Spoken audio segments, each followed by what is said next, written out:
This week's episode of The Read is brought to you by the new movie Sylvie's Love. In the beautiful 1950s set drama, an inspiring TV producer played by Tessa Thompson and a saxophonist played by Nnamdi Asomugha cross paths one New York summer, sparking a deep passion that transcends time and career success. Amazon Studios' Sylvie's Love is now streaming only on Prime Video. Go check it out. Let's start the show.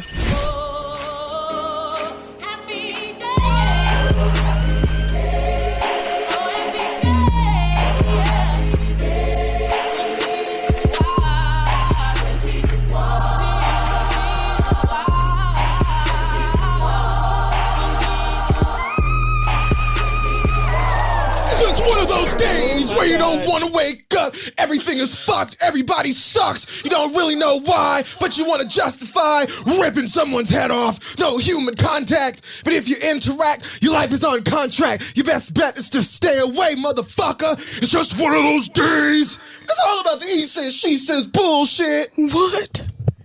I think you better quit letting shit slip, or you'll be leaving with a fat lip. That's all I think. Is this the Beastie Boys? What is going on now? No, but fine enough. I cannot believe you screamed in my ear like that. Why not? New year, everybody, we're back. Let's wake up. We are here. Shout out to Game Grumps for reminding me of that impeccable song and how relevant it is today. Hello, everybody. This, oh no. This is your good ass girl, Adelian. Enough time me did I try telling you say, me is a real Jamaican bad girl. So big ups all my island brethren and all of the ghetto youth them back a yard. Thank you. And you are? Oh no, nigga.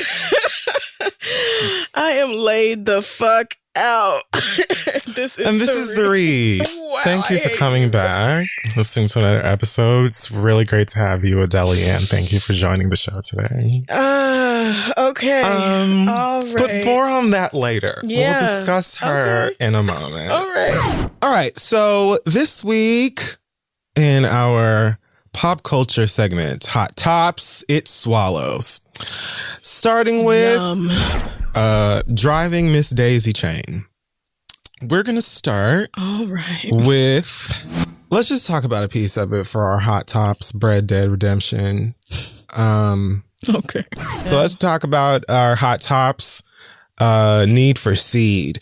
I Gross. have Gross. It's a beautiful dick in the neighborhood, a beautiful dick for a neighbor. Okay. Would it be mine? All right. Could it be mine? Could it be? No, I see why you watch your mama in the other room. I mean, what is she? I'm 32. Does she listen to the show? That would be Hell so crazy. no, by choice. So Hot Tops Don't Fuck With Cats. It's called Hot Tops Uncut Gems. Did I do Uncut Gems? Have I done that one? So this week in our Hot Tops, Dark Waters. I'm gonna let that one sit there. I know. I got it immediately, and I'm disgusted. So this week in our Hot Tops, Toy Story Foursome. This week, I don't have a Hot Tops name. I don't know. Hot Tops and the Stovetop? Sure, that's what it can be called. Who even gives a black ass I didn't even get to the last word of it. So this week in Hot Tops, what's love got to do with dick? What's love got to do with dick? Got to do with dick? but a second-hand emotion? A second hand in motion. I was saying sucky hand, but yes, second hand in motion is even better. Okay, so this week in Hot Tops, Inside Man. Bye. This week in our pop culture segment, Hot Tops, New Kids on the Cock. Oh my God, no, it's That too sounds early. kind of bad. It's too early. Hot Tops, Bottom Hard with a Vengeance. Mm-hmm. This week in pop culture, otherwise known as Hot Tops, Don't tell mom the babysitter bottomed. Okay, good night. Okay, well, let's move on to our pop culture segment, Hot Tops, How I Met Your Bottom, aka The Dark Bottom Rises, a novel by Kid Fury, due in the fall. A Dark Bottom Rises. Well, this week in our pop culture segment, Hot Tops, The Boner Collector. Gross. It is called Scary Tops to Bottom in the Dark. And this week... Scariest of all. Now, let's move on to Hot Tops, How I Met Your Bottom. Did I do that one? I don't know. I can't keep up. This is like 365 of these fucking things I've come up with so far. Hot Tops. Stephen King's Cream Catcher. Yeah. First things first. This is a segment called Hot Tops, the Texas Chain Raw Massacre. And speaking of... No, you did not. As usual this week with our pop culture segment, Hot Tops, Sperms of Endearment. Our section called Hot Tops Game of Throats. We're going to start this week's pop culture news. Hot Tops started from the bottom. Now I'm queer. We have a lot of people's story. Hot Tops, Crotchman, an HBO original series. Nope. In our gossip section, our Hot Tops. The load's not taken. Oh, no. You out of order. Okay, let's move into Hot Tops Deep Impact. We are going... Gross! I don't know if we ever put Terry Crews on the sick and shut in list. The fact that I could feel that was who you was finna talk about. I could feel it. If he is on there, I'm taking him off. And I'm just going to ask white people to come and get him and put him on their list. Because typically I save the sick and shut in list for people who I wildly disagree with and or feel like it's probably not beneficial to anyone, especially them, to keep talking about their mess. But I also have even a tiny degree of respect for them, or just I acknowledge that they are a Black person and I want to give them the chance to get somewhere that makes some sense. Mm-hmm. Terry Crews has been so adamant in his fuck what you niggas are talking about. Yep. That at this point, I feel like it's clear where he stands. I feel so sorry for Rochelle and Chris and Tanya. Yeah. And the rest of the family. But you know what, girl? I don't know what this nigga's black ass problem is. Nope. What are we doing, nigga? So... many tweets. I'm not going to go through all of them. Several. Numerous. Oh my God. Nobody could have told me between the last ones. Terry Crews would be this big of a disappointment. Like, I would have never guessed. What are you trying to prove, nigga? Sit down. This is like, oh my God. So first a nigga tweeted some shit like, okay, it says, if you are a child of God, you are my brother and sister. I have family of every race, creed, and ideology. We must ensure hashtag Black Lives Matter doesn't morph into hashtag Black Lives Better. Oh my God. Oh my God. That doesn't even make sense as a phrase. It just doesn't. Black Lives Better what? Right. Oh, I hate niggas. Oh, Black Lives, you better don't. Bernice King retweeted this. Bernice King, child of one Dr. Martin Luther, retweeted this nigga and says, we're so far from that bridge, Terry. Black Lives Matter is, in part, a rallying cry and a protest slogan to galvanize people into doing the justice work needed to derail the deaths, dehumanization, and destruction of Black lives that racism causes. Justice is not a competition. Wow. So you would think, so succinct. You would think so clear. that clear, correct, concise tweet I would be and who it is from would be I would think that, friend. I would think that. To be like, you know what? I'm going to log out. Yep. Because you got I'm going to delete that and I'm going to log out. That's what I'm going to do. This nigga retweets her and says, "You're right, Bernice King. I just want to make sure it stays that way. What? No competition, just creativity." Just creativity? Is it crack? Nigga, we're not talking kind about of new pottery. What the fuck are you talking about? Is it a new mutated crack? I think it's cocaine. I do. I think it's cocaine. Are you like hallucinating, nigga? Are you seeing some kind of off-world black people that are like PCP. It's giving methamphetamine, melding into the community and plotting global dominance? Like, which kind of black folk do you talk to or know or whatever? What is you want to make sure it stays that way? The goal is that Black Lives Matter becomes a thing that is just true and not something we have to keep reminding these white people. Like, the goal is that one day we are actually treated like human beings, nigga. What the fuck you mean? Nobody even has what you talked about on their mind, oh my nigga. God.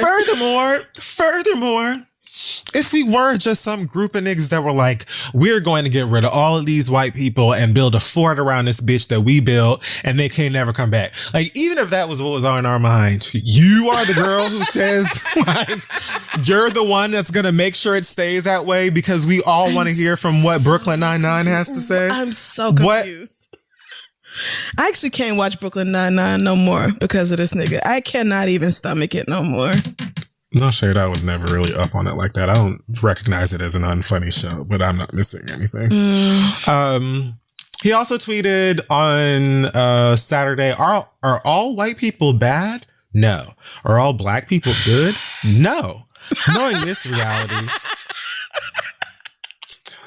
reality, I stand on my decision to unite with good people, no matter the race, creed, or ideology. Given the number of threats against this decision, I also decide to die on this hill.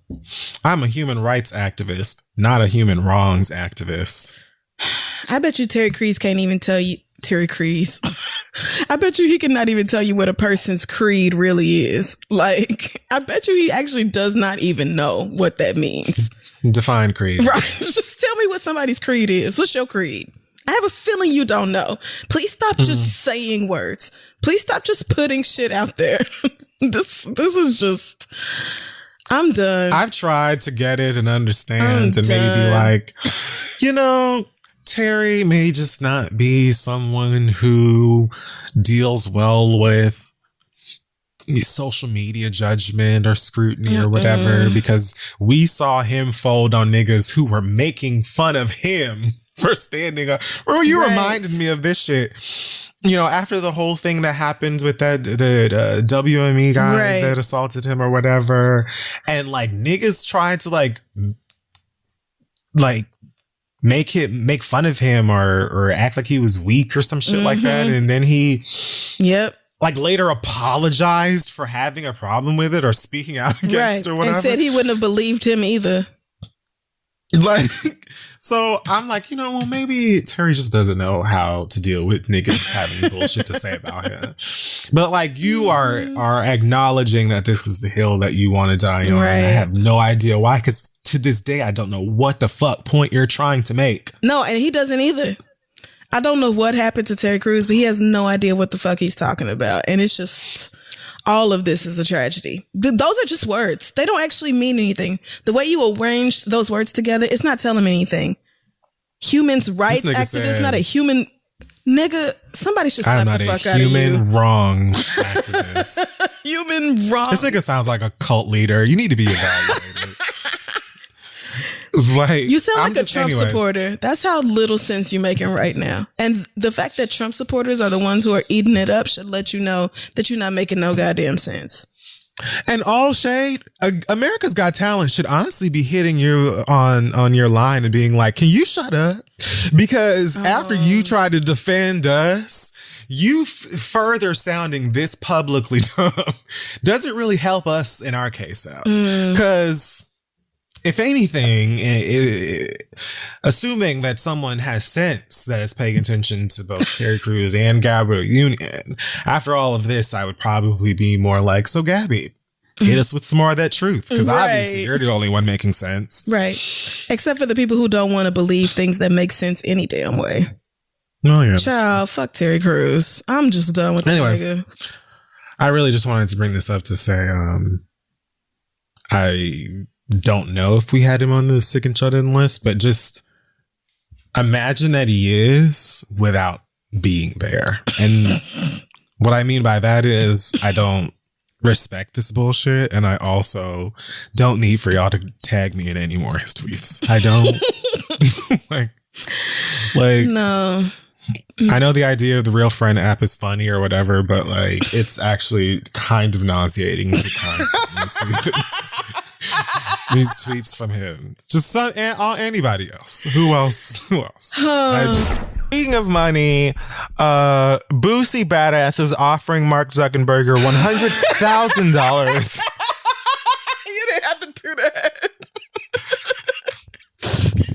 Boosie official tweeted at Zuck, which is not Mark Zuckerberg's Twitter account because Mark Zuckerberg does not have a Twitter account.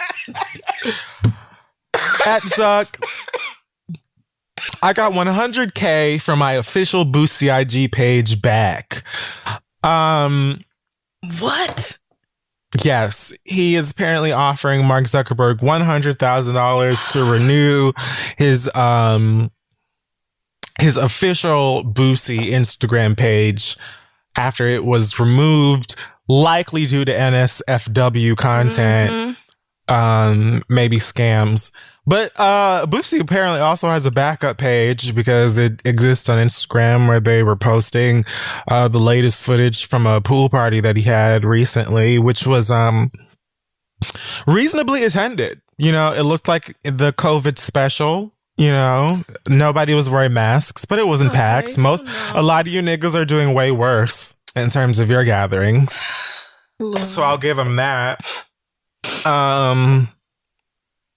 But yeah, he wants to offer Big Zuck at least 100K for his Instagram back, and says that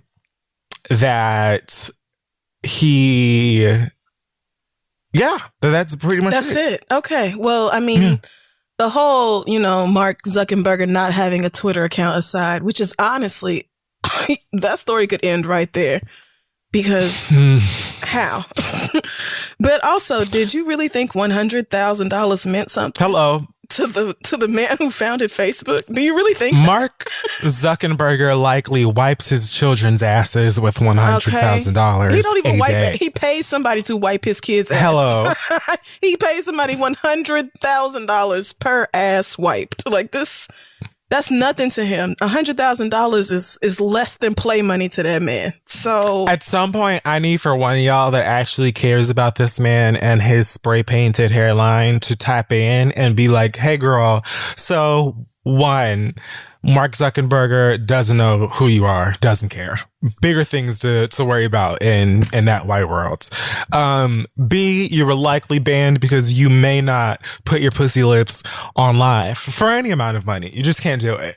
Also, that is a very stupidly wealthy white man. Like, I know that you believe you understand what being rich looks like. No. But that man, like,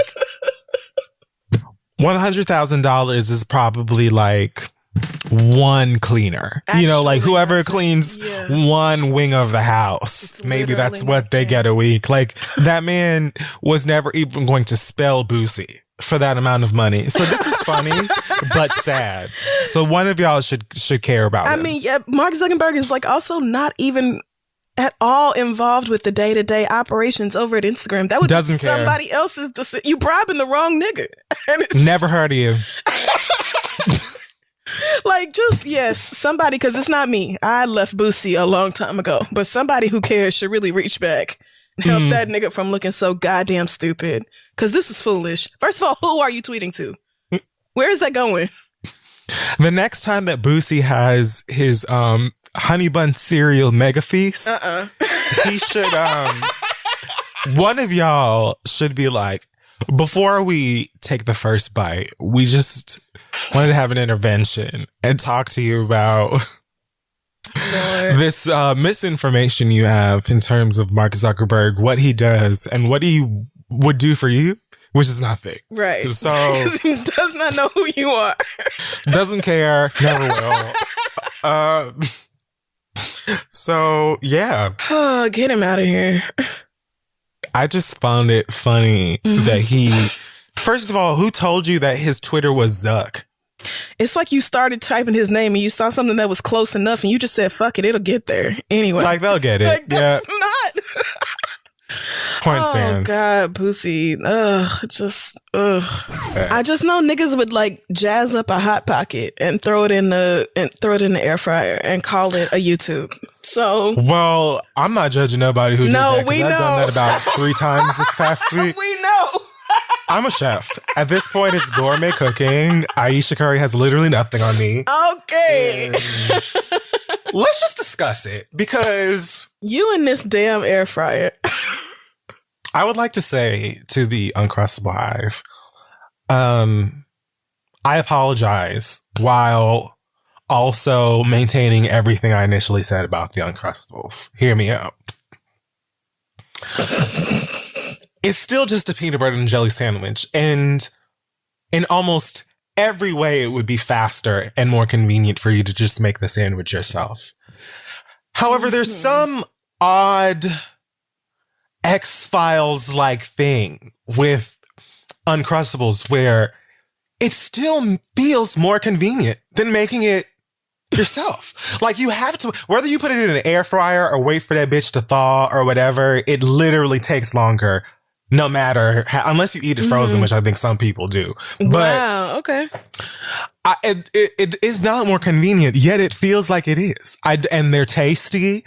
The ratio of peanut butter to jelly inside is really spot on, at least for a bitch like myself. So while still feeling everything I said about it originally, I have to also apologize to you because I had not known the experience for myself until I went out and spent the money and did it myself. And I killed 2 boxes of them things solo in less than a week. So there's that. I told you all you needed was a cookie cutter. They literally have a cutter on Amazon, like several different ones that of course. You can just literally make your own Uncrustable, of course they do. Sealed and everything. So I bought one of those. It was approximately $10 and a few cents. Got here, with the quickness of Jeff Bezos' Prime. And I have been making everything an Uncrustable. Cookie butters and bananas. I did Nutella and marshmallow. I did peach preserves and peanut butter. And I air fried each and every single one of them bitches. I'm ashamed.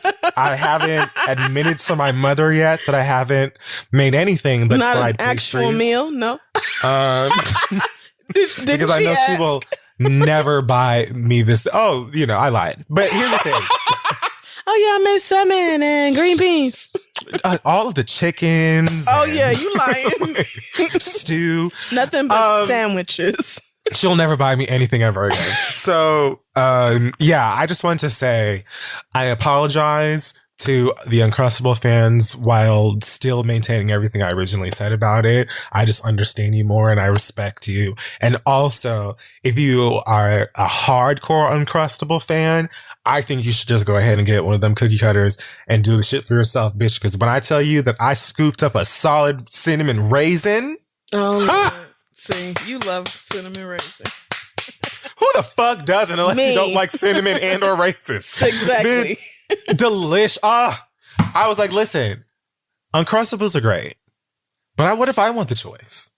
The whole beauty of a sandwich is jazzing it up the way that you want it to.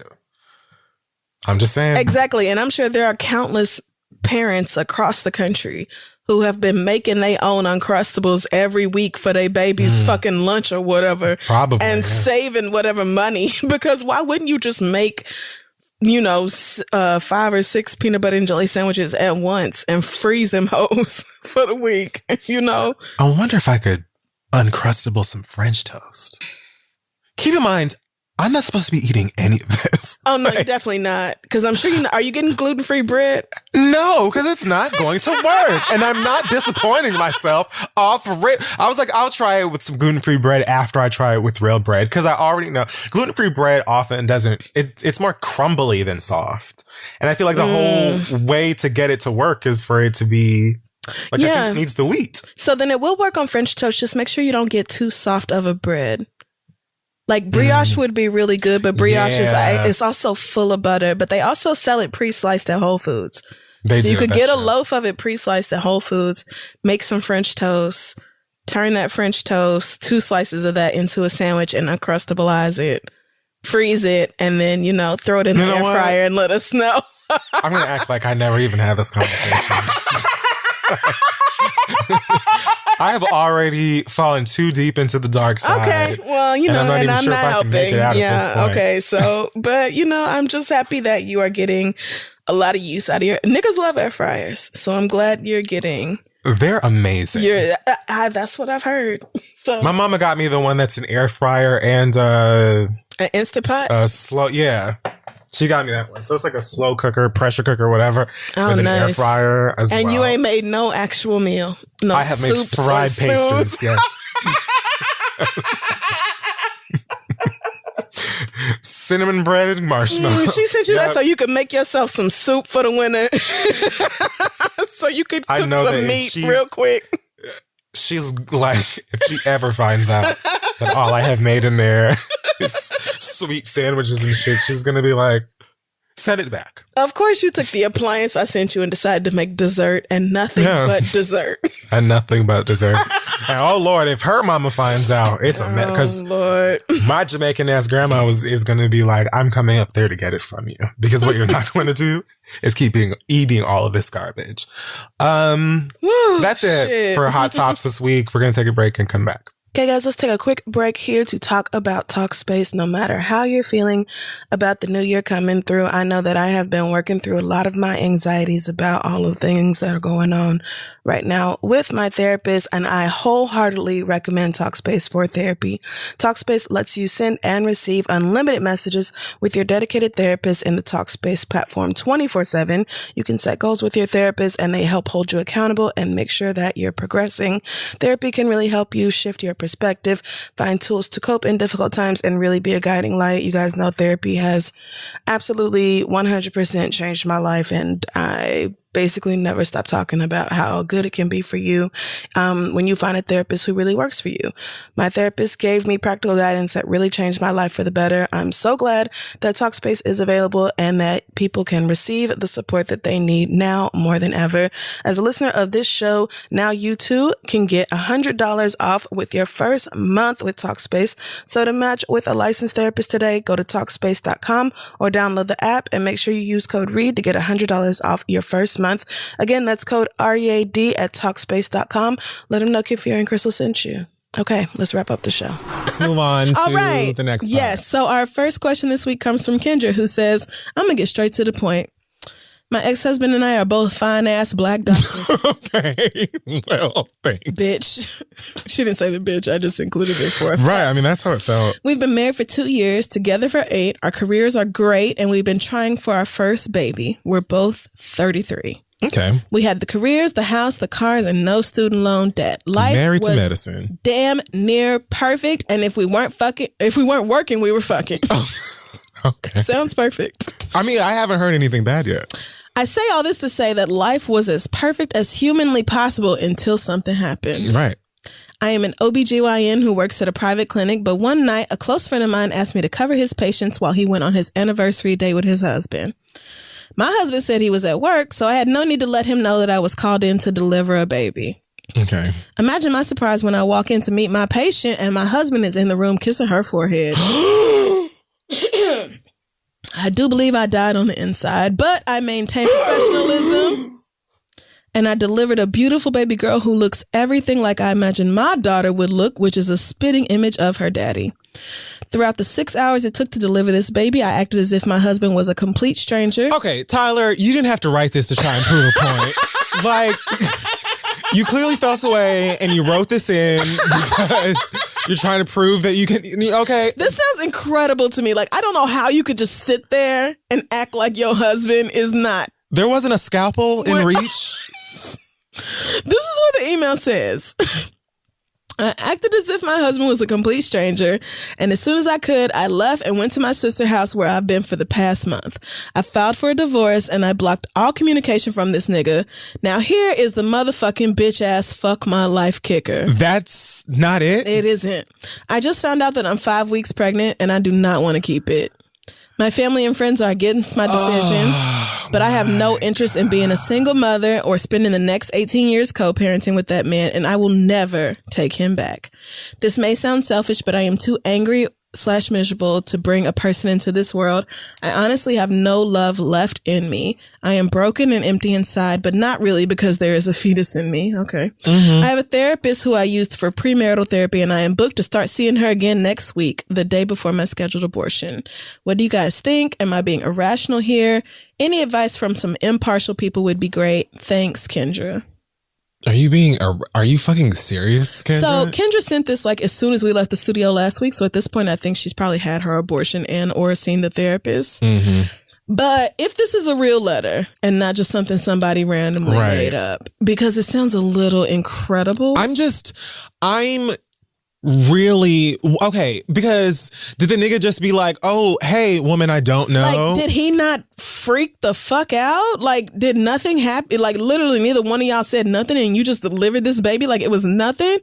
And the woman who you pulled a human being out of doesn't know that nigga's daddy is your husband? Right. So it sounds very crazy to me, but also we have read very crazy letters and then saw people in person at shows and they were like, oh, that was me. Yeah. And we're like, what? That was your real life? Yeah, and you know what? I be in the house. So sometimes it's just like hard for me to believe that stuff happens. Right. So I'm going to assume you're telling the truth and just say, I don't blame you for wanting to have an abortion. I'm pro-choice. So, I mean. Right. And if honestly, I can say all the things in the world about how you make more than enough money and you can support and love a baby or whatever. But you said you feel like you don't have no love left inside of you and you feel broken and empty and all that. And that's not fair to a brand new human being. It's just not. It's not. Because having to deal with that, even if it's just for the first few years of a kid's life, can make an everlasting impression on them. And it's not fair that this fuck nigga placed y'all in a situation where now you'd have to contest with that. So while anybody could be like, nah, she should have that baby, I can respect everybody's opinion on it because it is a complicated subject. But at the end of the day, like I said, I'm pro-choice and it's your body and your mind. And I feel like you are well within your right, especially within these ridiculous circumstances. Zayn-like circumstances. These Eric Jerome Dickey ass circumstances. 6 black chicks meets the shade room ass bullshit. With a little bit of the neighborhood talk. Like, this is some, morning radio show crazy letter coming through or whatever type of shit. So if your husband really put you through all that, then I don't think it's a soul in this world who couldn't understand why you'll never take him back and you for damn sure don't want to then give birth to his child. Like, I don't think there's anybody who couldn't reasonably understand why you feel that way. Right. So I don't think you should carry any guilt about it. I'm so glad that you are going to therapy. And, if you know that cheating is a deal breaker for you and you willing to give up everything that you had because fuck that nigga. The nerve of this nigga. You know your wife is an OBGYN. You know she is. Yeah, it just goes to show, like, these niggas don't care and could have whole ass medical degrees and be dumb as fuck. It just don't make no sense. I mean, we've said before, like, you can be educated and still be stupid. Oh yeah, absolutely. What's his name? The HUD secretary, Ben Carson. Oh yeah, that's a prime example. Literal brain surgeon. And that is one of the stupidest motherfuckers I have ever heard of. All ignorant dumb shit at the exact same time. Wow, girl. Well, yeah. I mean, it sounds like you've got your pieces set up. You've got therapy, and again, I feel like it's your decision what you decide that you do. But wow. I mean, we have always maintained that we can't tell you what to do with your body. Just like we can't really tell you to break up with a nigga. We're just suggesting it because it seems like a good idea. Right. Whatever you decide to do with your body is up to you. But if you're saying things like, I feel like I have no love left inside of me and you're pregnant, then woo, again, not telling you what to do, but girl, a baby don't deserve that. And isn't pregnancy enough and emotional and especially like y'all have been, I don't know if she said they've been trying for a baby, but like, well, she did. See, and you're both 33 and you had this perfect life and all that. Like, you have a lot to grieve right now. Mm-hmm. So maybe, adding a baby who might come out looking exactly like his or her damn daddy. It just might be, listen, they will. Because you just saw this one that you delivered. Yep. So you I fully understand you taking care of yourself. And so I will tell you to do what is best for you and not worry about what anybody else has to say about it. In the meantime, this part is for your sister. Now, what time are we riding out? Because you need to have somebody gas up the F-150. That's right. And punch it down the pavement. That is right. And don't stop until you in that nigga's driveway. Woo, shit. That is so real. Like, for all your cousins, girl, when do we ride? Because this nigga is wild. Simply have to beat your ass. Like, I just don't even know what else to do here. How dare you? I don't have a choice. Again, you have the kind of patience and calm that I could never pray to possess. If you really sat here and delivered this man's baby like it wasn't nothing. Because my word, could not ever do it. But best of luck to you with whatever you decide to do. Again, very happy. Woo, this letter. Are you really? Yeah, I like doing it sometimes. This letter comes from Aerith. It says, Dear Kefir and Crystal, and then in parentheses it says 25F, so 25-year-old female. Just recently got married to the love of my life, parentheses 26M, in February. This week, I was supposed to be on an island on my honeymoon, so I know she got agitated. But instead, I am quarantined in a 3-bedroom apartment with my husband, our 1-year-old son, and his disabled mother. She's older and her health is slowly but surely deteriorating. So my husband elected for her to stay in what was once our home office. Under any other circumstance, this will be fine, but she is beyond terrible. Her assisted living facility, the home, informed my husband that they had a couple of confirmed cases of COVID-19, and we were thankfully able to get her tested before bringing her back to our place. Not even a couple of days into the quarantine, I noticed how much my husband's personality was suppressed around her, and I also noticed that he didn't show me nearly as much affection as he usually does if she is within earshot. I've talked to him about it, and he says that that's just how she is. But her being how she is the main source of why he and his 3 other siblings who have effectively cut her off are in therapy today. Well, prior to her move, I hadn't spent much time with her outside of family gatherings, and she hadn't attended our wedding or any of the events leading to it. I figured it was due to her declining health, but last week I discovered that it was because she didn't support our marriage. We've gone back and forth nonstop over every little thing, but the last straw came today when she told my husband, quote, as soon as we get to go out again, you need to check to see if this baby is really yours. Right in front of me. No, girl. Without saying anything, I calmly got up from the couch and went into her room and immediately began to pack her shit. I was talked out of throwing all of her stuff off the balcony, but at this point, it's either me and the baby or her. I do have a few family members here in Seattle, and I am strongly considering staying with them until this lockdown is over. But I am concerned that if I do leave, my husband's mental health would be even more jeopardized. What would you do in this situation? And then she put, sorry if there are many mistakes. I'm literally shaking as I type this. Please help Eris. I'm sure you are. I would be livid. So, I read this. You and these prayer hands. I read this and I felt like, you're already headed down the street that I would happily be walking my ass down. Yep. I'm going to stay with my people's name. You let me know when this bitch is gone. I can't do this.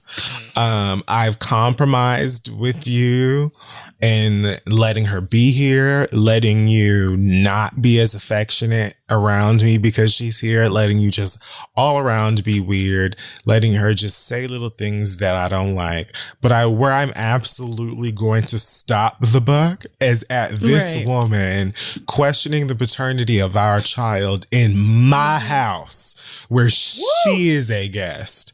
Yeah. I understand that is your mama and you want for your mama to be healthy or as healthy as possible and as safe as possible. And you can do all of that while me and my child aren't here. So my things are packed. I left a note in the hallway.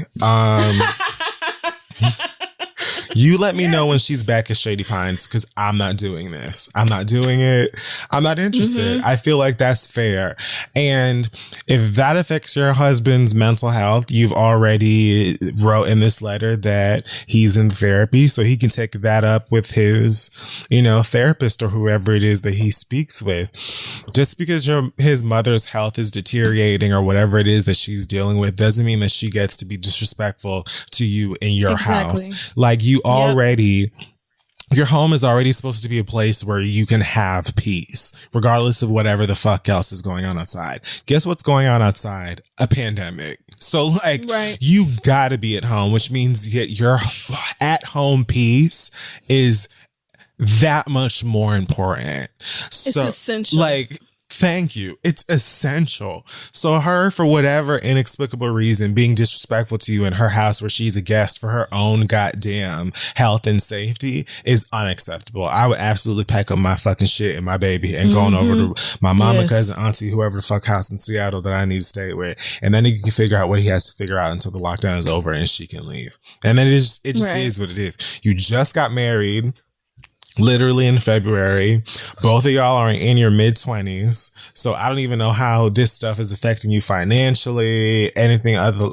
You have enough to be concerned with. Not to mention, you have a 1-year-old. And your 1-year-old damn sure doesn't need to be cooped up in a house where you are ready to strangle your mother-in-law because she's disrespectful as fuck. Right. So I just feel like you're on the right path here and you need to go. And just the same way that you have been attempting to compromise with whatever she was doing up until that point for the health and benefit of your husband, she should be doing the same thing for her son. And it's too many people who feel like they can just be wildly disrespectful and nonchalant about people's feelings, even in situations like this where you're taking care of them because they're older or because the person who is taking care of them is their child. No, sis, you had your family. This is mine. So it doesn't work like that. So whatever you got to do to get your husband to see that and respect that shit is what you need to do. Because guess what? He got 3 other siblings under the umbrella of this woman who said, don't even talk to me about her because she ain't coming over here. So there it goes. Maybe she needs to understand why that is or acknowledge why the fuck this is the only one of her kids that is even willing to put up with her shit. That is the exact point I was going to make. It would be different if everybody else loved her and your husband was the only one. But the other 3 siblings have said, fuck that bitch. That's why she's with y'all. So that leads me to believe that it's her and not you. And so, under those circumstances, and especially with that disrespectful ass shit that she made sure to say in your face, don't mistake. That wasn't a mistake she made. She did that on purpose. Yes, she did. The fact that she so willingly spit in your face really means that bitch absolutely has to go or you have to go. And so the only thing I would concern myself with is sitting my husband down and being like, look me dead in my eyes and understand that I'm serious about this. Yeah. Me and your baby will be gone from this house before the damn sun set. And we will not step foot back in this bitch until she's gone. And it's up to you to decide which one of us is going to leave. But I'm finna go get to packing. And to be honest with you, I have a couple of insects and fossils to turn in at Nook's Cranny anyway. So your time is soups limited. Because I'm definitely checking into my cousin's house before then. So figure it out. I actually really need to make sure I go harvest all my fruit trees. And see what the sale price is on these turnips. But after that, I'm leaving. So you better figure it out before then, nigga. Because we getting the fuck out of here. What she not gonna do is disrespect me to my face. That's what she not gonna do. And it ain't no second chance coming back from something like that. Your house. Let me be like, you're not staying at her house for this quarantine. Right. Where She not helping y'all. Like, mama is in your home where you're raising a child and having a family and paying rent and all that other stuff. Look, I understand that you want for your mama to be healthy and stuff like that. And I'm not going to take that away from you. But what I am going to take away is me from this. I'm leaving. So, like, figure it out. I won't be here. When you got married, you said you were going to put this woman and your family first. You said that. And it's not like your wife is being disrespectful to your mama. Your mama is being disrespectful to your wife. In her house. The choice here is clear. It's clear. So, if he's not ready to do that to his mom, then you just have to be ready to follow through on it, girl. Don't say that and then stay another week any damn way. If you threaten him and be like, I'm leaving in the next 2 days or whatever, your ass need to be gone in the next 2 days if that woman is still in your house. And guess what? You, me, and the therapist can get on Zoom. And your mama too. Oh, yeah, we can all do that. We can all do that. But I won't be here. But I will be broadcasting from my aunt's house. And that's just that. Now happens to be the worst time to go to prison. So I really don't want to. So I'm going to leave because otherwise I'm definitely going. And this is a bad time. So y'all let me know. Email me the Zoom link and I'll download the app. But until then, she can kiss my ass and you can too. That's real. If that's who you picking over me and your baby. Niggas got to figure they shit out. Yeah. They got to figure they shit out. So let him do that, but make sure you let him know where your boundaries are with that bullshit. I know her like sister-in-laws or her like her brothers, like siblings, other like their spouses and whatnot are probably like, sorry for you, bitch. Oh, yeah. All the sister-in-laws probably have a group chat and they like, girl, I don't know why you let that evil bitch in your house. I don't know. I told Tyrone, bitch, I will fight her. I don't care. For real. The rest of them is like, I told that bitch in 2003 I was going to fuck her up if she talked to me again. I ran up on that bitch in Shady Pines. Nobody said nothing to me because they don't like her either. So, bitch.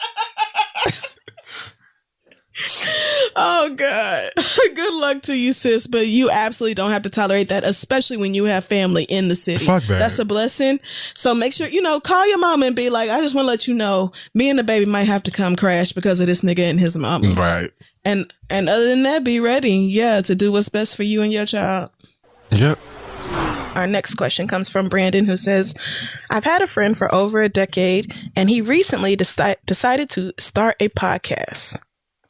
He has been really excited about it, posting on social media, investing in sponsored ads, etc. I saw it while I was scrolling through my feed and subscribed to support my friend, but never actually listened. Oh, God. This past weekend, I finally decided to listen to it while cleaning, and I expected to enjoy it because we both like the same kind of shows. What I did not expect is a Kid Fury knockoff. Oh, God. His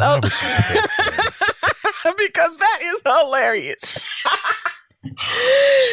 His opening line was, "Hello, niggas and friends." And he mentioned iOS press releases and other things that many people would directly associate with the read. Why would you write this in if you know he's going to hear it? Inconsiderate. My question is... reckless. Am I still obligated as a friend to support a product I don't believe in? Or should I thug it out and allow him to develop into his own? I feel like I'm fake if I do and fake if I don't. Thanks. Love you guys, Brandon. I mean, you might as well text Brandon at this point. You might as well. I mean... maybe he'll text you. Whichever one of y'all listen to this first is going to send a very funny text message to the other.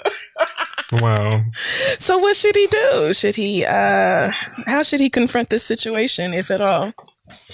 If you don't like it, you don't have to listen to it, obviously. But I think that you could have just addressed your friends and been like, "Hey, listen to the podcast, and here are my 2 cents if you're interested."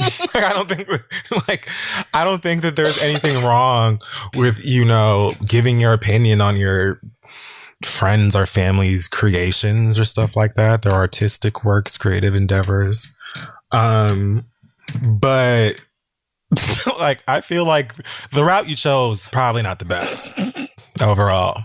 I appreciate it, because when I tell you, I fucking screamed when I saw this. Yeah. But you said, friend, child, listen, have a good time. That's it. That's all this shit is about. Is to get another medium that is for the now.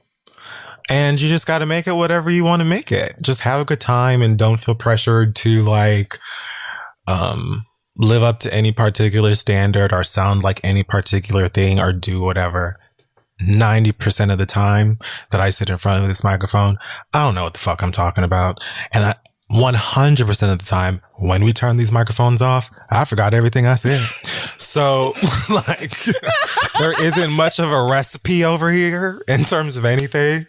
Just have fun. That's it. I think first things first, you should just tell your friend, especially if he asks for feedback. Then you could be like, well, I liked this parts of it. And then, you know, for a lot of it, I felt like maybe, you know, you've heard other people on podcasts, so you think to be good at a podcast, you need to sound like them. But really, all you have to do is focus on you, what you want to say, what your natural voice sounds like, what matters to you, that sort of thing. So yes, I would probably try to guide my friend into being more of himself, as opposed to being like, nigga, you sound like you went and watched every episode of Furious Thoughts and then sat down and decided to record a podcast. Like, I would probably just try to be a little bit more gentle about it. But yeah, I don't think you have to feel fake either way. Like, it's not fake to be real with it's the exact opposite. To be real with him, you know, about how you really felt about his show.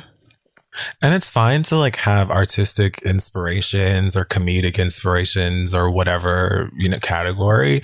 Because a lot of the shit that comes out of my mouth in terms of tone, cadence, or whatever is absolutely just the formulaic results of a ton of comedians that I absorbed when I was a kid, when I was a teen, and all of that other stuff, all of the shows and shit that I watched.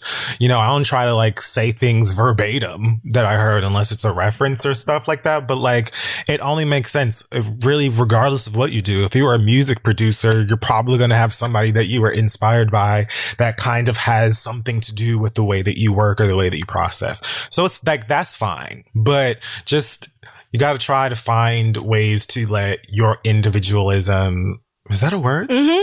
Yeah. Okay. And like your own perspectives and uniqueness, let all of that stuff through, because that's what's most interesting. You know, people want to hear the stuff that you think nobody else thinks about or talks about or is interested in, because almost always you will find somebody who will be like, bitch, I thought I was the only person who did this or thought that or whatever. That's why years ago I stopped giving a fuck about whatever random shit I, you know, showed interest in or talked about or whatever, because even if it was one or two people the next day who would be like, yes, I absolutely also watched that anime in 7th grade. Or yes, I too purchased Cleopatra's album and listened to the CD on the bus or what, like, just be yourself. Yeah, just honestly, just be yourself. Like if Fury said, I frequently forget what was said on this show. Like every time. The nanosecond that we hang up.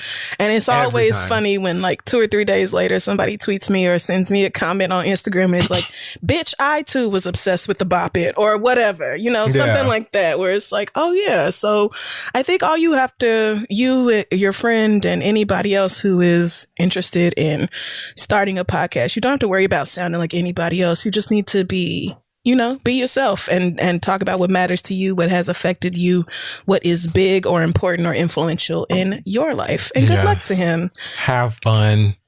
Don't do it just for like the setup or the look, the validation. Please don't do it just for the money, all that stuff. You have fun. Because when you put too much pressure on yourself, like we have seen so many podcasters who are just like put so much pressure on themselves in it because they want to like live up to a certain standard, to have like a really, really, really successful podcast and stuff like that. Exhale, breathe, have a good motherfucking time, laugh, girl. The end could be tomorrow. You know what I'm saying? So it's just like, don't give too much of a fuck about what the fuck somebody's going to think or be interested in or whatever. And you'll have plenty of time and opportunity to switch things and change formulas and adjust discuss different things depending on feedback or how you personally feel about something or whatever. But bitch, have a good time. Don't make it just work. Yeah, definitely not. I think we are pretty fortunate that when we started it, we were definitely not doing it for the money or the recognition or anything. At because all. that was just not even a thing back then. No. That was just not even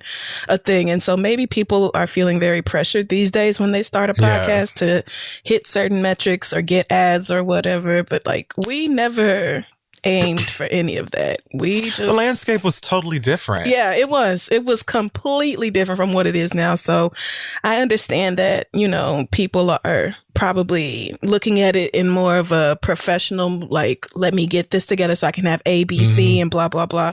But if you don't actually care about what you're talking about, if you're not passionate about what you're doing, then that's going to come through on your show regardless. And it won't matter if you try to sound like somebody else or not, because it'll be clear that you are not really invested in what you're talking about or what you're doing. So, right. But good luck to you and your friend as he figures it out. And I hope, y'all don't fall out because you wrote to us and put his shit on blast instead of just, texting him. But I hope you wake up to a text that just says, really? Before we move on, though, I wanted to introduce you guys to a new segment here called Fury's Sports Shorts, where I'm going to talk to you guys about the latest in sports and all of the things that happen therein for your information, but just in a short way. So, I'm everyone's favorite sportscaster, and I know everything about all of the sports. So with that said, I felt like today was important for you guys to get some of the latest NBA news. That's the National Basketball Association here in America. So, hot off the presses, Chris Paul is apparently being traded from the Oklahoma City Thunder to the Phoenix Suns. Chris Paul was the guard or a guard for the team that he played for, which is incredibly crucial in basketball because you have to stay protected and guarded, and you can never have too many. You got to guard to the east and guard to the west and guard for the team that's really the best. So, and the Suns desperately needed that. So they have traded, OKC has traded Chris Paul and Abdul Nader, who is a forward. He's a basketball playing forward, which basically means that he's not in the back, but more so in the foreground of the experience. That's right. That is right. Because you can't win if you're not moving where forward. Keep up, guys. So that is what they're doing. In return, the Phoenix have given the OKC Thunders like 7 niggas, like 18 niggas at once. Oh my including God. Ty Jerome, which sounds like a fake name, and Ricky Rubio, who's apparently not a governor. Oh my God. Reactions have been mixed upon fans of basketball like myself, but this is sure to be an interesting turn of events in the realm of ball playing. So back to you, Crystal. That's been it for this week's sports shorts. Remember that you can stay abreast of these things by simply asking me for information about anything that's going on. Well, or Googling it. I'm so glad that you said I could ask you, because I was just wondering. And I'll consult your professional opinion. How do you think that this trade will affect the Suns overall in the conference this year? Honestly, it's it might be too early to tell. It's kind of anything could be up in the air. First thing to consider is that Phoenix is a place that is in Arizona where it is sometimes quite dry, which could affect any players. Oh my God. Any players, like hydration, which therein affects muscle stability, tact, okay, and things of that nature. Also, COVID, lots of the basketball players doing butt naked hoe shit in the club. So that could be something to consider as well. But Chris Paul, having a player like Chris Paul on your team from the Thunder is really like a game changer. He's one of the names that people who have heard of basketball recognize. He's in all of the games. Okay. And, he's a point guard. So that's really important. And...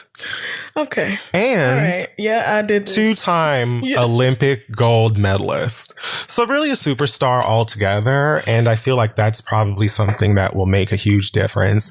Also, again, they're getting Nader, Egyptian American, king. So in what area of the court do you think the Suns need the most improvement? Probably like upper right. But sometimes the left squadron is a little weak, could use some work. Right. But right. I honestly believe that they have what it takes to pull through for the conference. Okay. Their conference being the what's it called? Which conference are they in? The game conference. The basketball conference. The basketball conference. The West Conference. And that is actually close enough. Thank you so much for your expertise, friend. You cleared up a lot of things for me. So yeah, this is what I do. Yeah, a public service, really, what you're doing for us. Of course. Thank you so much. Problem. I'm here for the people. All right, so we're back now, and before we move on, I just wanted to say that if you thought I wasn't doing Kid Fury sports shorts this week, you're wrong. Oh no. I don't have anything. This is very Price is Right of you. So the sports short for this week, guys, the Atlanta Falcons versus the Tampa Bay Buccaneers. Are you kidding me? Are you kidding? This Sunday. Very interesting football game where they play sports. And why would you do this for me? Very interesting game of sports where the Falcons, who are from Atlanta, were in the lead. 17 points they had to the Tampa Bay. Tampa Bay has a football team. Huh. They do. Interesting. Where the Tampa Bay Buccaneers were at a solid 0. Things were looking bleak. The girls were concerned. Oh, but ye of little faith. What you do not know is that William Golston and Antonio Brown and man, they played so hard, and Trump Brady as well is for the Buccaneers. And so what happened is that Trump Brady reached deep within his MAGA powers and said, with our prejudice combined, we can come together. And so Antonio Brown, 46 yards with 6 minutes and 19 seconds left in the game. They had so much. What? And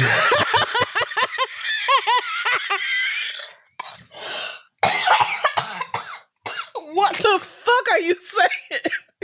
at one point, it was like, girl, what? They were 27-24. with the Falcons regaining the lead, waking up, someone said, "Hey girls, not again." And they were like, "Okay, let's do better." And so that's what they were doing. And then who got sacked? But the Devin White had to be was oh wait, it is Devin White recorded his second sack of the game. And to be sacked is when that's when you tackle somebody and you brush up against their scrotum a little bit by accident. No, that is not it. It is. Also, Devin White is almost certainly the person doing the sacking, not the person getting sacked. I said he recorded his second sack of the game. So he sacked Matt Ryan. Yeah. Okay. I don't know anybody who plays for the Bucks other than Tom Brady. So I'm depending on your knowledge here. God help us. But all in all, victory was with Tampa Bay because they dragged the girls with a final touchdown right in the nick of time, ending the game at 31-27. Wow. Another loss for the Atlanta Falcons. But what matters the most here is that the Atlanta Falcons are a group of individuals with passion and effort. And also Atlanta is a fantastic city, great chicken, and Falcons are beautiful. And that's it. So you're welcome. No, I definitely have a few questions for you. Oh, sure. First of all, how do you think the Falcons, but specifically Matt Ryan, how do you think they felt going up against Tom Brady again in this rematch? You know, your professional opinion. In my professional opinion, I would say that Matthew McConaughey, what is his name? Matt Ryan. Yep, it's close enough. I would say, you know, they were probably anxious and incredibly concerned because Tom Brady has won the Super Bowl more than once. Okay. Or twice. Okay. Maybe even more than that. But I'm not going to give you all of the information. Sometimes you should do research for yourself to get information. Did you do research for yourself? And so I would say that, you know, the girls were concerned and they also play for the Falcons. So I think that really what was most important is that they likely prayed in the locker room prior to the beginning of the game, and having a spiritual connection with a higher power is important unless you don't win. Any other questions? Yes. I knocked that out the park. Actually, I do. How would you compare this game to the 2017 Super Bowl? I would compare it to the 2017 Super Bowl by saying they are very similar in that Tom Brady was playing in that Super Bowl and a similar event happened in that one where they had scooped up 21 points at surprisingly then too. And Tom Brady is known for, you know, kicking shit in gear at the last second. Like, wow, when your favorite superhero is winning the fight and then they lose. I mean, losing the fight and then they win at the last minute, except with bigotry. Okay.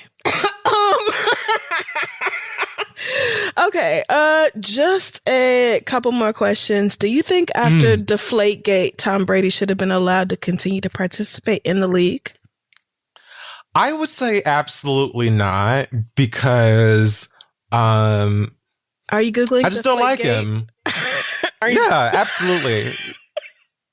Do you know what I'm talking about when I say Deflategate? Of course I do, girl. What am I talking about? Okay, so what am I talking about? See, the thing is, this is called sports shorts. And we've already gone over so much time.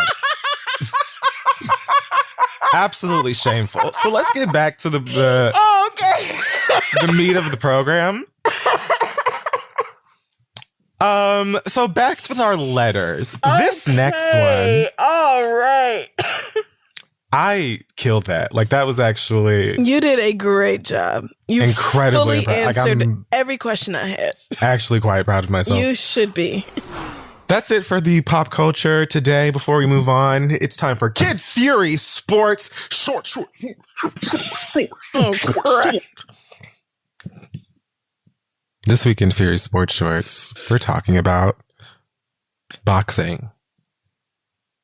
There was a very highly publicized boxing match. Now, why did you do this? Between the legends, Mike Tyson and Roy Jones Jr. Now, most of the fight consisted with of a performance of "Thank You for Being a Friend." It was very rousing and emotional for me as a Golden Girls stan, and watching two of my favorite Golden Girls duke it out in the ring. Yeah. So much happened in terms of stats and athleticism. Roy Jones Jr. was very fast and nimble and relied heavily on toe physics and balance on the balls of his feet and a kickball change as well to overcome the opponent. And Mike Tyson, who is very famous and has a podcast, he had to spend a lot of his time to make up the height deficit because of his wingspan to neck ratio. And that gets tricky. So there was like many rounds, more than one, and lots of swinging, very heavy breaths. Okay. Did you watch this fight? Hugging. There was a lot of hugging. And ultimately it was a draw in the end. Overall, quite boring. The stats came out to many hooks and roundhouses and 3 cc's of an ABC and BBD Jodeci any time you need. And so that happened. But what was mostly discussed was actually a fight between Nate Robinson, basketball person, and Jake Paul, aka evil Zach Morris. They fought prior to the main thing. Mm-hmm.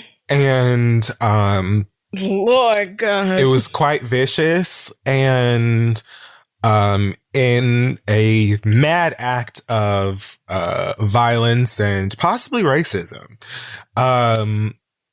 Jake Paul viciously knocked out Nate Robinson. Jake Paul is most famous from YouTube or VidCon. And being Nate Robinson is really all I know about Jake Paul. Is Afro-American. He spent a large portion of the bout face down on the mat. And after a while, he decided not to get back up, probably because he was resting. And that was very concerning for me and my homegirls because now's not the time to be watching niggas get knocked out by insufferable white boys. So it's not. That was deeply overall disappointing. Not too worth the $50 if you paid it.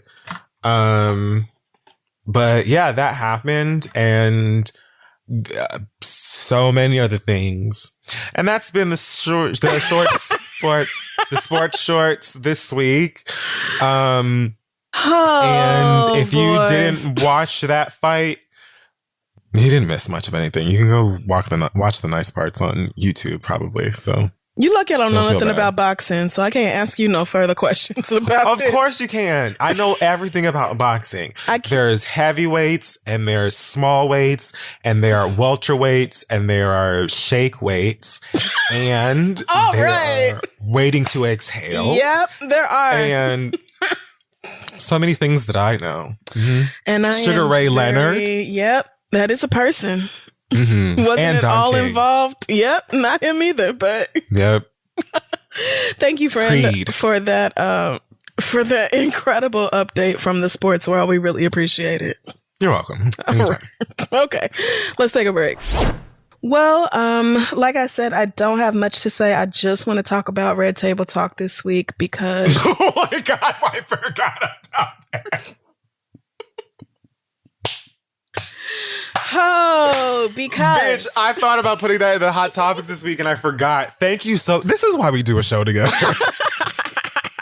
well, I just had to say something because if you missed it, Olivia Jade, who looks exactly like her mama, ain't Becky. Yes. She broke her silence surrounding the whole USC scandal. If you forgot, her parents paid $500,000 to get her, and I believe her sister too, into USC. But even if it was just, it don't matter, girl. $250 each Right. is also not a deal. So anyway. So yeah, because of legal issues, she said she didn't talk about it until now. Her parents are both currently serving their very short prison sentences. And yeah, Olivia Jade reached out to the Red Table and extended the invite to come on the show. And Gammy was not fucking having it. Gammy fucking cleared it. Like, Gammy cleared it. Before Bitch, I was Swiftness even livid. came out, Gammy was like, I'm pissed and this is why. First of all, how dare you? She was like, I don't even know why we're doing this. She said, and Gammy made all of the excellent points. Everyone. She straight up said, first of all, no matter what, this little girl is going to be just fine. She does Yes. not have to come on Red Table Talk in order to get better. It is not our responsibility as Black women to raise her consciousness. Yes. Your mama's going to do her 60 days and come home and it will be fine. And I find it ironic that she chose Black women to reach out to for her redemption. Yes. And I don't like white women coming to us for support when we don't get the same thing from them, and called it white privilege. Gammy laid that shit the fuck out. Like, flat. My issue was not with Willow, who, you're at a table with your mom and your grandma. You probably just gonna be like, oh yeah, I see what you're saying, because that's your mama and your grandma. Yeah. So you probably not finna like be super whatever about it, but it was clear that Gammy and Jada were coming at this from opposite sides. Where Yeah. Gammy fought tooth and nail to make it not happen, Jada did the exact opposite. But Jada's reasoning was incredibly fucking stupid, if you ask me. No offense, Jada, but my whole issue is I was the victim of that and I experienced that and I never want to be that to somebody else. Doesn't make sense for a few reasons. First of all, you as a Black woman earned your place. Come on. Earned it. Olivia Jade is Aunt Becky and Massimo's daughter, meaning she was born into wealth, meaning she will always have it. She is 21 years old. She is a conventionally attractive young white girl. She will literally be just fine. Yeah. You may have experienced, and I'm certain you did experience, a lot of racism and discrimination at the hands of white people throughout your career. I'm 100% sure of that. What I also know, though, is that Olivia Jade and the impact on her career, what being on Red Table Talk or not being on Red Table Talk is not going to keep her from ever working again or having a successful YouTube or selling shit on her Instagram stories or whatever it is, whatever kind of influencer this girl grows up to be. Being denied an opportunity to go on Red Table Talk is not going to stop none of that. Because as much privilege as you have gained throughout your life that you have worked for, your privilege, which is almost solely financial. This little girl has all of that and then some. So it's not a situation where being denied an opportunity to be on Red Table Talk means that she won't be paid attention to, or she won't get deals or people hitting her up to work with her or anything else. As much as I love and respect Red Table Talk, usually it is simply not making or breaking that girl's career. It's not. Not even close. It was huge for Jordan Woods. It's not huge for Olivia Massimo. I'm sorry, I don't know your last name, but your daddy created Massimo. And I went to school with white people, so I know Massimo. So that's what I'm going to call you. So when Jada gave that whole argument about how she just didn't want to be that person to do the same thing to this girl that had been done to her, I'm just like, somewhere along the line, you started thinking that because you have a successful media platform, that means you have the same level of influence or impact in media as a white woman in a similar situation would. And it just is not, that's just not how it works. Olivia Jade could have or should have called Ellen. Apparently Ellen is desperate to get people on that show. A-listers are not trying to be seen with that nigga no more. Damn. Because of her, you know, all the allegations around her real attitude and all that. But she could have called Kelly Clarkson. She could have called any one of the morning shows that have round tables and that sort of thing. Like, it did not have to be Red Table. So I fully understood where Gammy was coming from. Felt like Jada just said, bitch, if we get the first interview with Olivia Massimo, do you have any idea what the Red Table Talk numbers are going to be that week? And that would have made a lot more sense to me. Just be like, I brought the white bitch on because hella people are finna watch this. The funny thing is, the reason I saw this, the clip of the conversation between Gammy and, you know, Jada Willow, the reason I saw it was on Twitter with a tweet that said, I found the conversation about having Olivia Jade on the show far more interesting than anything she said. Right. You know what I mean? Because I agree, it was probably absolutely getting the first interview from this girl would be like great for the show. But Gammy was giving, who the fuck cares? Like, right. Why do we need to go there with her for what? She'll be fine. Like I said, Gammy cleared it. Like she did. She cleared it. I lived for every second of what she was saying because she was dead ass correct, and she was keeping her feet down, and she was adamant about motherfuckers knowing. I disagree with this. Mm-hmm. I am not pleased with this. I do not think it is necessary, but fine. You know, like, yeah. I totally agree. Exactly. And even after she came out, Gammy was like, I'm struggling to give a fuck about this. Because black people, you know, try to get their kids into a different school district by putting down a different address and go to prison for years. So I'm really struggling to give a fuck about this here, girl. I don't care. And Olivia, to her credit, or to, you know, her coach's credit, or whoever trained her into saying the things she said, she was like, you know, I didn't think it was that big of a deal when it first happened. And now I understand that just based off my skin color, I already had these privileges. And now I want to do stuff to change that, which, okay. Sure, you want to do things to dismantle white privilege, little girl. I believe that. Yeah. Sure you do, girl. But, you know, she said the right things you would expect a girl in her position to say here. So I really felt like at the end of it, Gammy was right. This, like, Gammy made her point before it started, and by the end of the interview, it was like her point was even more obvious.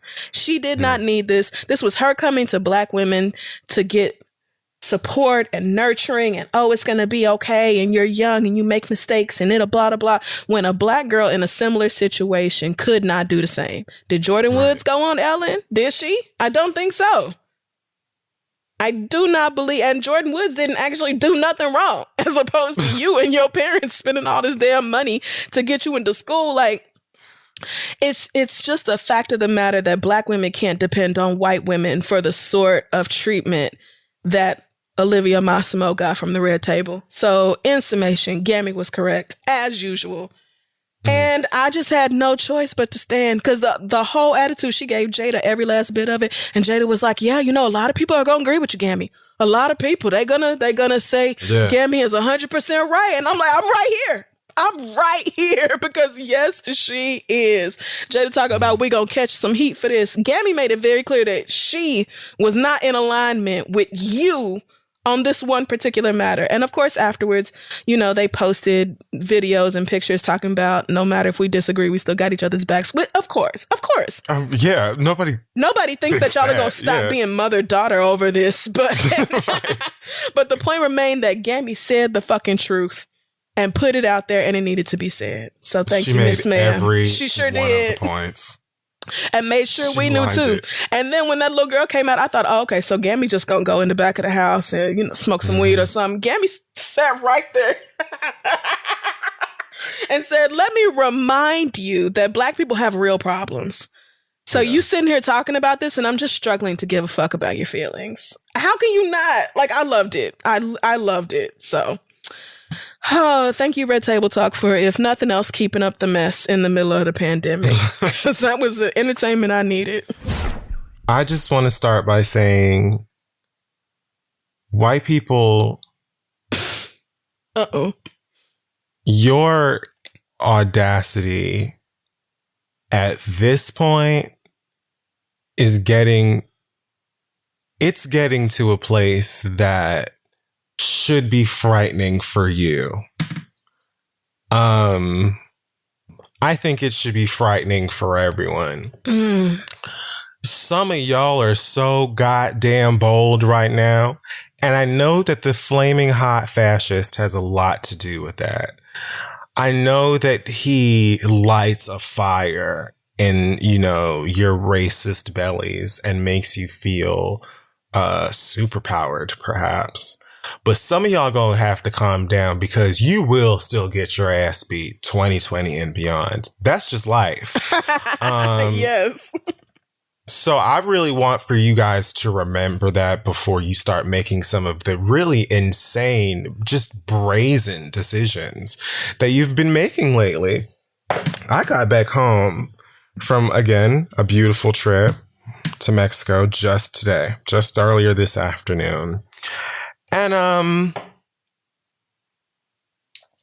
I will say that although I left the city, you know what I'm saying, in a pandemic, I wasn't out there just not giving a fuck. Okay? I told you before this show, I had on a mask, face shield, multiple gloves. You did. I had sanitizer on deck at all times when I was traveling.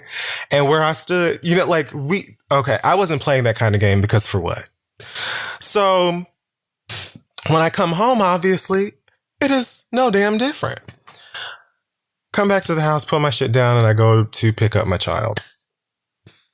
I get into the elevator. Oh, no. Oh, no. Goes down a couple of floors, maybe 4 or so. Stops, which already be aggravating me. God forgive me. I'm really impatient. I just be wanting to go all the way down, but whatever. Elevator stops. This young John Mayer looking motherfucker stepped onto the car with a very, very large, beautiful, fluffy dog. Like, I wish I knew the breed. It was gorgeous. The problem was that this white boy did not have a mask on his face. Oh, no. The elevators in this building all damn year have had not one, but 2 signs in each of them that say, when you are in this here bitch, there needs to be a mask on your face. Amen. The end. Management. Like, it has been there 4 months. Oh. On the 13th of October, I got an email from the building that said, hey girls, just giving you an update with where we're at in things. Opening the gym back up. You need a reservation to use it and it's going to be limited, but you know, good luck with that. Couple of other updates. Really, most of them didn't change much of anything. But one thing that did not change at all was that, bitch, you need to have a mask on your face unless you are in your home. Right. So when this white boy stepped on the elevator with his dog and had no mask on his face, I was like taken aback by like the nerve.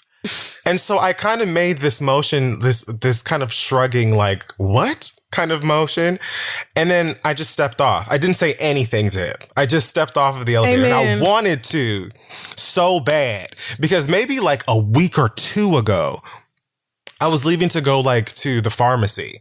And when I got on the elevator, one of the guys who worked like the porters in the building, another white young boy, got on the elevator and he had a mask on his mouth, but not his nose. And in my mind, I was like, I know that a lot of dumbasses do that. And I don't really understand why.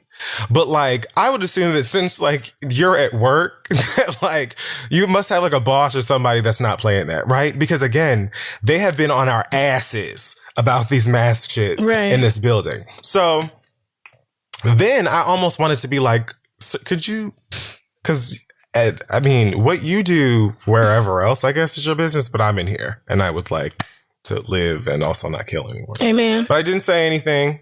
Didn't say anything, rode the elevator, took my ass to work. So when this white boy came on the elevator today and he didn't have a mask on, I was so close to piping up. But I was like, you know what? I just got back. I'm not even going to let the devil do this. I stepped off. So I got off the elevator and I hear him behind me go, bye. No, this white man did not. Shut up. Oh, nah. Oh, nah. When I tell you, oh, no. I didn't even turn around all the way. I immediately stuck my hand out behind me in between those elevator doors before they closed. And I stepped my black ass back onto that elevator and I said, hi. And I hit door close. Oh, no, you didn't. And I stood in front of this white boy with my right fist balled into my left hand, arms in front of me on some paid in full shit. I looked at this white boy directly in his motherfucking face. Crystal, when I tell you, he did not look at me, he barely breathed. See? He didn't say shit to me. Cause I'm telling you, I wanted him to chuckle, just laugh, say grin, say anything. I was going to take his whole shit off and apologize to the dog when I got off the elevator at the ground floor. Bitch, like I was going to lay his ass out if he said anything to me that I didn't motherfucking like. He didn't say anything. We got to the ground floor and I said bye. And I let him walk out in front of me. I was going to get into, the Uber to go uptown to get the dog. So he walked out of the building. And then when I stepped out of the building, I said, hey, I know where you live, pussy. So don't forget that.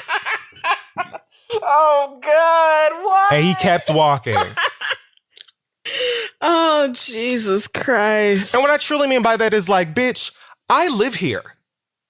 Right. Bitch, you're going to see me again, just like I have seen you in this building prior to today. So now you really want problems with somebody for what the fuck? First of all, bitch, you're in the wrong because you should have a mask on in this elevator.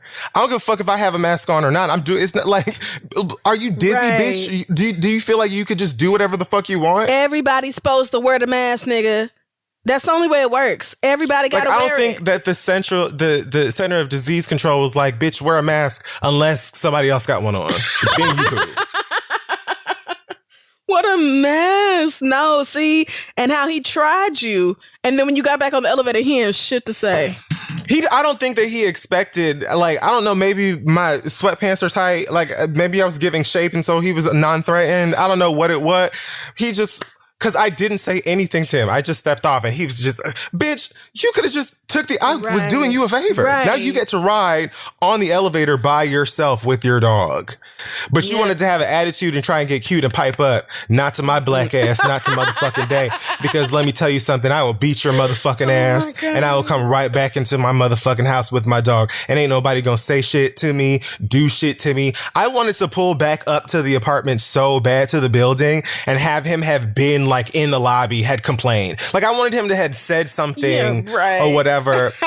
Like he threatened me or he was like, I really wanted him to take it a step further. That bitch learned to motherfucking day. You better shut your ass up when you talking to any Negro in your space from here henceforth. Yeah. Hence the fuck forth. Cause this comes right off of Amber had posted this story on her Instagram about how she was going shopping somewhere, Amber Riley, and she said that like some guy who had a MAGA hat on or whatever, like cut in front of her and sort of like used the hat, like waved the hat as if and pointed at it.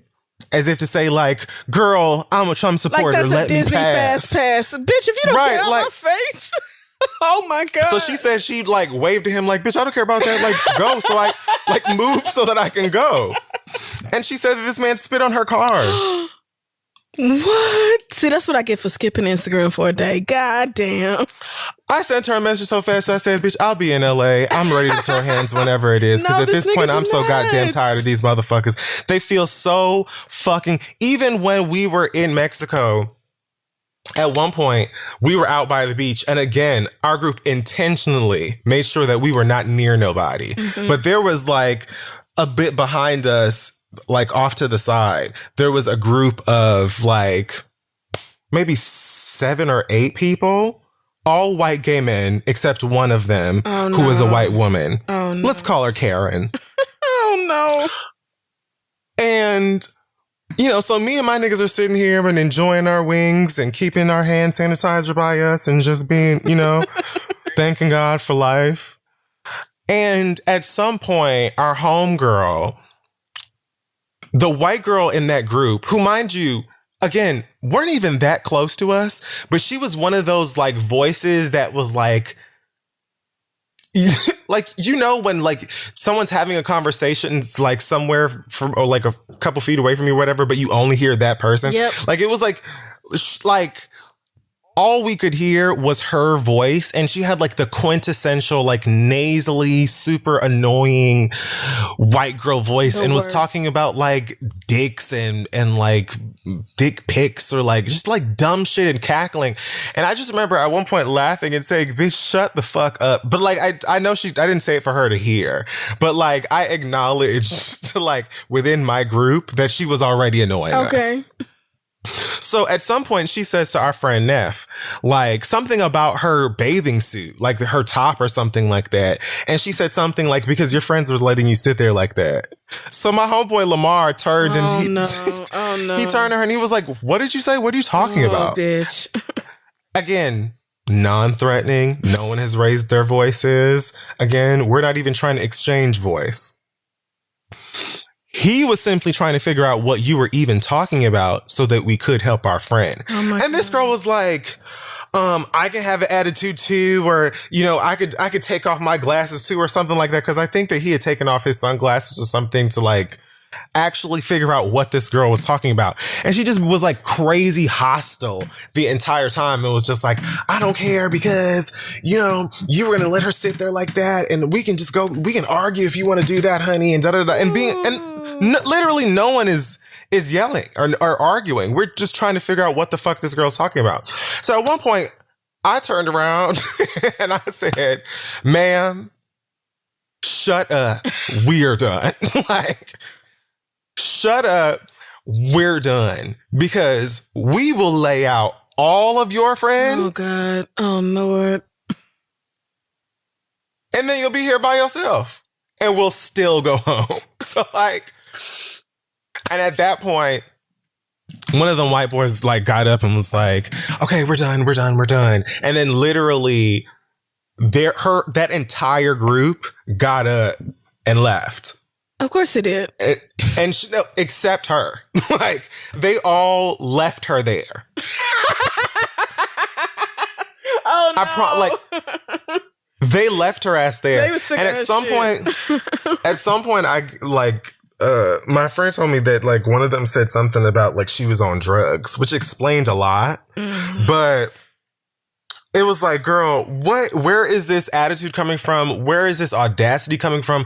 Like, why are y'all trying it? Like, we're just in our skin, bitch. Right. Just existing, not bothering any one of y'all. And y'all feel so like just emblazoned in your like nerve and disrespect and attitude. And you will get beat up. Like, right. Talking all this shit to the wrong nigga will absolutely get you beat up. When I got back on that motherfucking elevator and I stood next to that motherfucker looking like I was in Belly or Paid in Full or some shit, he did not even like blink. Right. Like he did not like, when I saw that, I was like, oh, like, Yeah. you know, now this is nothing because you're not trying to fight. Like, if you would have given me something, then I would have known where to go. But I know that you don't want to fight me. You did not expect me to get back on the elevator and actually buck up with you like that. And I didn't even say shit to him on the motherfucking elevator. Yep. So at that point, bitch, like, you're gonna see me in this building again. And every time I see you, I'm gonna look at you crazy. But I will know that it's never gonna go any fucking further than that. And also, he looked like he was probably like 19 years old. What the fuck I look like beating your motherfucking ass? Like, he was just talking big shit that he absolutely could not back up. Shut the fuck up. I might have. You don't know me, bitch. Right. I could have been the one who actually would have fucked your ass up. So keep it cute. Because again, you're wrong. You're doing the most. You're the one who is wrong. Yep. I could have went downstairs and said, this young man endangered my life. I can't breathe. No, shut up. Like, bitch, because that's what your ass would have done if it was me, bitch. Yep. Fuck you. Despite all these cameras and everything, you could have smacked the shit out of him. I'm proud of you for not. Like, listen, I just want to get through this election. Amen. And be drunk by a solid 3:30, like, and asleep by 3:45. I just, like, I'm so tired of y'all and your shit, bitch. Yep. And at this point, I don't even know what to expect or care when it comes to your fuckery. But you can get fucked. It can still happen. You can get your ass beat. So keep it the fuck cute, especially if you are not interested in throwing no hands. Because guess what? Again, bitch, you said nothing on that elevator. Again, bitch, Amber Riley could not find your ass inside that store after you decided to spit on her car. Right. Again, Madam on the Beach, your friends left you because they didn't want to get their asses beat. They didn't want to get beat up for your high ass. And you said, listen, we didn't hear shit else again after that. Of course you did not. So if you are not even interested in possibly engaging in fisticuffs, why start? Because they full of shit, friend. Because they full of shit. Why start? Just enjoy your fucking privilege. Bask in that shit. You already have that. But you're not going to do is have the privilege of also trying me, okay, while I'm up and Adam Ant. Cause bitch, catch me on the right motherfucking day. I see that bitch in this motherfucking building again. He say something I don't like. I will make my right hand great again. Bitch, play with me. For me this week, two things. First, I saw some white women on Twitter were in their feelings because apparently Karen is a slur now. And please. Some white woman, literally named Julie, asked if she said, "Does anyone else think the Karen slur is woman hating and based on class prejudice?" Oh, the Karen slur. I love how this first of all, I love several things about this. I love that she refers to it as the Karen slur, as if it's already been, decided and acknowledged that Karen is a slur. And I also love how it starts with, "Does anyone else think?" As if to say, like, girl, you know that you're just looking out for, other white women who think the same way that you do so that you can feel validated through social media. Here's the thing. People who first of all, you've definitely been called Karen, and I would guess by several different people of color. Probably specifically Black women, and you have just had it. You've had enough of it. Usually, as someone who has called white women Karen and Becky, sometimes Bex. Yep. It's not woman hating. It's hating women like you. And I think that there is like a big difference. Typically, like, white people want to be slaves so bad. They go to like please. Like, they will literally like fight to find some level of equality in black struggles and whatever Anything. they deem to be struggles within their whiteness. I saw someone who was tweeting about this say that Karen is equivalent to the N-word. Girl. And all of this other stuff. And it's just like, y'all so clearly wish that you had the history of oppressive violence, racism, and all of the shit that we have not only had history with, but still runs rampant in our lives to this day. So that you could find some sort of balance with these black people that are constantly calling you out for your shit. You likely wouldn't be referred to as a Karen if you weren't someone who is using your privilege as a white woman to harm black people, to keep black people from progressing, to keep black people from being and feeling safe. Yes. No one just goes around and calls a white woman Karen as a quote unquote slur because she was just minding her white ass business. Right. Literally nobody. Like, I'd like to remind y'all that niggas, for the most part, just want to live and have the same like rights and resources as everybody else in this country that alleges that that's what the fuck you can do. But aside from that, you can be like the quote, like the white man's idea of a picture perfect Negro. You know what I'm saying? Went to school and pulled up your bootstraps or whatever the fuck it is that they say. You can be like top tier Negro in a white person's eyes, and you will still experience racism. You will still experience being called all kinds of different slurs and just having like that force of destruction that exists within racism be a part of your experience. Oprah Winfrey walked in some goddamn store not a couple of years or whatever and had some white bitch who worked in there acting like she couldn't buy a purse that was expensive in there. The woman who owns like enchanted forests and creatures and fairies and all kinds of shit. Like, girl, you like, I could have this whole place and you if I wanted to. You know what I'm saying? So it is completely different when you're talking about the experience of black people and the racism that we experience, regardless of what walk of life we come from, what class we exist in, what gender we identify as, or whatever. Like, white people are going to be racist because white people just don't want to see black people progress. Period. It is what it is. Meanwhile, if somebody's calling you a Karen, it's usually because you're being a dickhead. That's it. And you don't.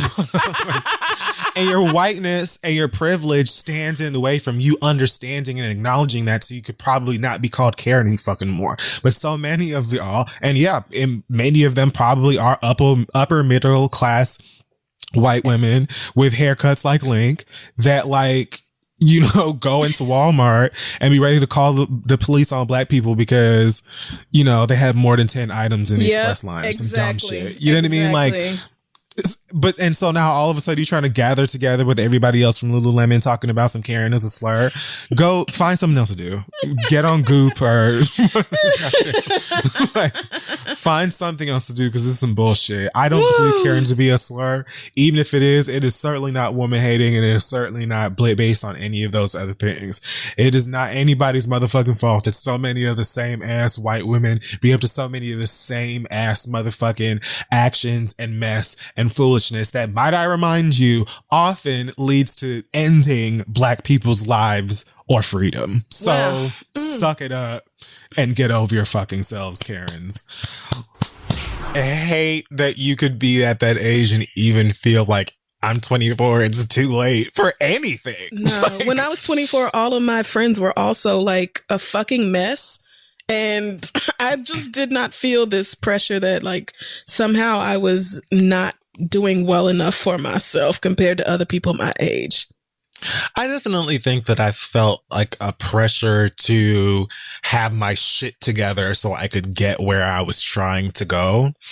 And I don't think it was until my late 20s, 28 maybe, where I was like, oh, I'm supposed to fall flat on my face back to back to back to back to back so that I can figure out how not to fall flat on my face as an adult. Like, your 20s is it's just a moment where you're figuring shit out. It's totally okay for you to hit 25, 26, 27 and be like, this actually doesn't serve me, what I've been doing or what I thought was for me, and make all kinds of shifts in your life. It's fine it's fine at 30. It's fine at 40. It's fine at 50. It's fine at whatever the fuck it is. As long as you're still breathing. Like literally, it's literally like every year at least we see a story of some person, usually an African-American woman, who is like, who just got their degree at like 109 or something like that. You know what I mean? It usually is somebody's Mimo. Being Absolutely. Like, well, I just wanted to learn psychology, child. So I just came on to the school. So it's never...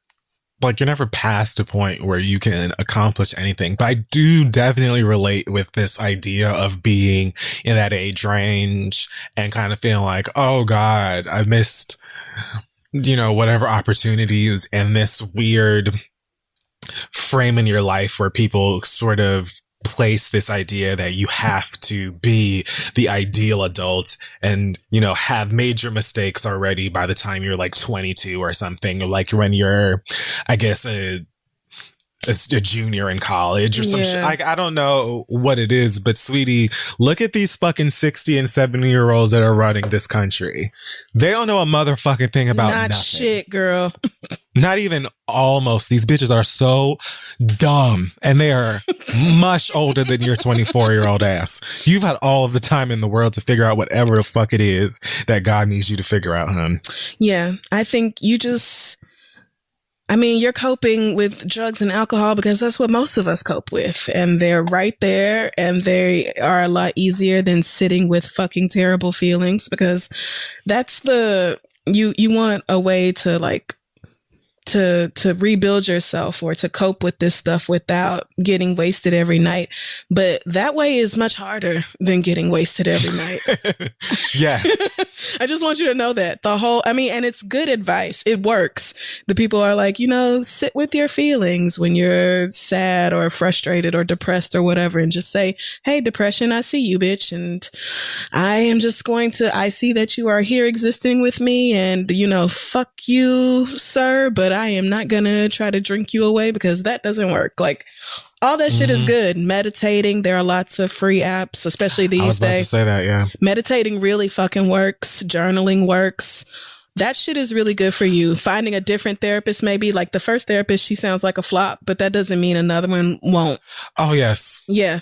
Your first, even second or third experience with a therapist, it's okay. Like, if you feel like I'm not getting what I would like to get from that person, it doesn't mean that there's something wrong with you. And because that person is a therapist or a doctor or whatever, that, they are perfect. Yeah. And they just know together. All right. Right. We've talked on this show before about people who have therapists, and even our experiences with therapists that we've changed and stuff. So yeah, that's definitely another good piece of advice. I definitely suggest meditation as well. I've tried yoga. It might sound real like soccer mom, very I feel very much like I should have on a velour Victoria's Secret pink. Yep. Outfit when I get ready to roll my mat out. But the first time I tried yoga by myself in the house, I wept. Like, I was crying afterwards, and I still don't know why. That shit, it was releasing your shit, man. Yes, it got it all up out of the air. So that was helpful. I love coloring. Is really like a nice way to sort of focus my brain on a task. And, there's just something about coloring that is relaxing to me. Mm-hmm. And I've looked up like videos on YouTube from people discussing self-help routines, how to build a routine, because that's a huge struggle of mine of like not only getting up at a certain time, but getting up at a certain time and doing things that aren't immediately getting fucked up. Yeah. Or like, yes. You're just doing some shit that wastes time. Right. Yeah. It's like Crystal said, getting fucked up, drinking or getting high or doing whatever is the easy thing to do. And that's why so many people do it. And, it's not that you can't enjoy a little bit of alcohol or a little weed or whatever, when you want to or when you're stressed out. But you literally have to like decide to do things differently and then actually back the action up. And I think that it takes a while of dragging yourself through the routine and the behavior before it becomes second nature and you just pop up and you're like, all right, time to meditate. Right. There's very few people who can be like, oh, here's a list of good ways to take care of myself. And then the next day, just do all that shit. Right. And then every day afterwards, continue to do all that shit. Like you have to build up the consistency with that sort of thing. And you have to be patient with yourself while you do it. Like I have been knowing all the things that we just said for the past 2 years. And yet it was plenty of times where your girl still got very fucking high or very fucking drunk because I did not want to deal with the feelings. Like it's a process. And all you really need to do is take as good care of yourself as you possibly can until you get to that place where it's second nature for you. So I would say every day, do your best to avoid the things that you know are not good for you and really try to sit with your emotions and to do some healthier processing. And if or when you fuck up and, you know, get drunk or do more drugs, then be kind to yourself. Yeah, because you're fucking human and this is an absolute shit show. So, you know, a good portion of like my talks, my sessions with my psychiatrist are her talking me off of an illogical balcony that I've placed myself on. Oh yeah. Where I like put myself through all of this bullshit and just shit on myself. Like I'm just like being so awful and unfair to myself, even though I know it doesn't come from a logical or reasonable place. And it's just her talking me through it like, okay, so does that make sense to you? Do you really feel like this and this and that is logical? Okay, come back inside, hun. Like a lot of that is like you just blowing yourself up and feeling like there is something wrong with you that is like not just a basic human thing that many people are dealing with, or not something that is fixable, something that can be adjusted or whatever. I totally am guilty of just being like, girl, you're broken and bullshit and don't nobody want you, girl. And like, why did you think that this was a great thing? Like any kind of, you know, the inner saboteur shit. Oh yeah. So like, it's totally right. You know, it's if you get up tomorrow and you're like, I'm gonna do some YouTube yoga, and you do that shit and you feel great about yourself. But then Wednesday comes, you get up and you have, you know what I'm saying, a mimosa with, you know, Welch's, then that like give yourself a break. Don't beat yourself up and bully yourself, because that absolutely helps, along with, like Krista said, the acknowledgement of, you know, coming into the room and seeing your depression sitting there and being like, hey bitch, you again. All right. Yep. You know, I know how this goes. I tell my depression to pass me the remote. Like, I don't care. You know, just hey girl. I mean, so you back in my fucking house, really? You gonna do a dish this time? Something. Can you be TV's useful? a little loud. No? If you could just nothing. Right. Okay. Well, yeah. You at least go and get my fucking Grubhub or something. You could at least go meet the man downstairs. You could do that. Yeah. It's hard, but good luck to you as you try to figure it out, because it is a fucking process. And please, you are 24 years old. You are not a baby, but you are very, very young, and you have a long life ahead of you of learning and growing and fixing mistakes and being a better person. And you are not even remotely behind. Not at all. Please. Not at all. Not even remotely. All right.